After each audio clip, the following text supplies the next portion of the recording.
السلام علیکم ورحمۃ اللہ وبرکاتہ۔ کسی سوال کرنے والے نے سوال کیا، کیا عید قربان کی قربانی کا گوشت غیر مسلم پڑوسیوں کو دیا جا سکتا ہے؟ میرا ایک عیسائی دوست ہے جو عید قربان کی قربانی کا گوشت مجھ سے نہیں لیتا، اور اس کا کہنا ہے کہ ان کے پاس موجود انجیل اس سے منع کرتی ہے۔ الحمدللہ رب العالمین۔ جواب: غیر مسلم کو عید قربان کی قربانی کا گوشت دینا جائز ہے، اور اگر غیر مسلم آپ کا رشتہ دار یا پڑوسی ہو یا پھر غریب ہو تو خصوصی طور پر انہیں دینا جائز ہے۔ اس کی دلیل فرمان باری تعالیٰ ہے، اللہ تعالیٰ تمہیں ان لوگوں کے ساتھ احسان اور انصاف کرنے سے منع نہیں کرتا جو تم سے جنگ نہیں لڑتے اور تمہیں تمہارے گھروں سے بے دخل نہیں کرتے، بے شک اللہ تعالیٰ انصاف کرنے والوں سے محبت کرتا ہے۔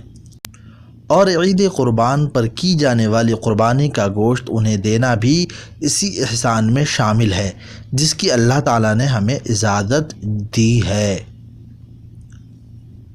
امام مجاہد سے مروی ہے کہ عبداللہ بن عمرو رضی اللہ عنہما کے گھر ان کے لیے ایک بکری ذبح کی گئی۔ چنانچہ جب وہ تشریف لائے تو انہوں نے پوچھا، کیا تم نے ہمارے یہودی پڑوسی کو اس میں سے تحفہ دیا ہے؟ میں نے رسول اللہ صلی اللہ علیہ وسلم کو فرماتے ہوئے سنا تھا، جبرائیل مجھے مسلسل بار بار پڑوسی کے بارے میں وصیت کرتے رہے، حتیٰ کہ مجھے گمان ہونے لگا کہ اب اسے وارث ہی نہ بنا دے۔ ابن قدامہ رحمہ اللہ کہتے ہیں، یہ بھی جائز ہے کہ اس قربانی کے گوشت سے کافر کو بھی کھلایا جائے، کیونکہ یہ نفلی صدقہ ہے، اس لیے یہ ذمی اور قیدی کو کھلانا جائز ہے، جیسے کہ دیگر صدقات انہیں دیے جا سکتے ہیں۔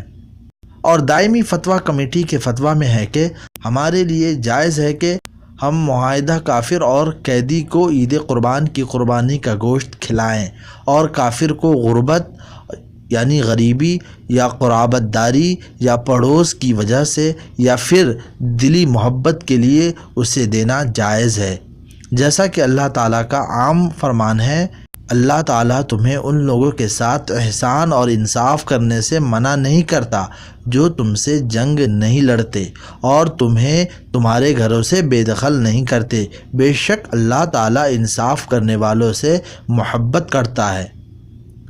اور اسی لیے نبی کریم صلی اللہ علیہ وسلم نے اسماء بنت ابو بکر رضی اللہ عنہا کو حکم فرمایا تھا کہ وہ اپنی والدہ کا مالی تعاون کر کے ان کے ساتھ صلہ رحمی کرے، حالانکہ وہ مصالحت یعنی صلح حدیبیہ کے بعد اور فتح مکہ کے درمیان کے وقت مشرکہ تھی۔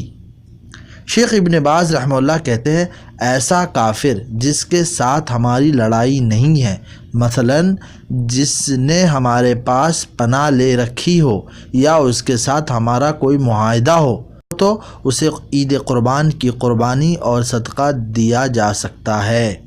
اللہ ہی سب کچھ جاننے والا ہے۔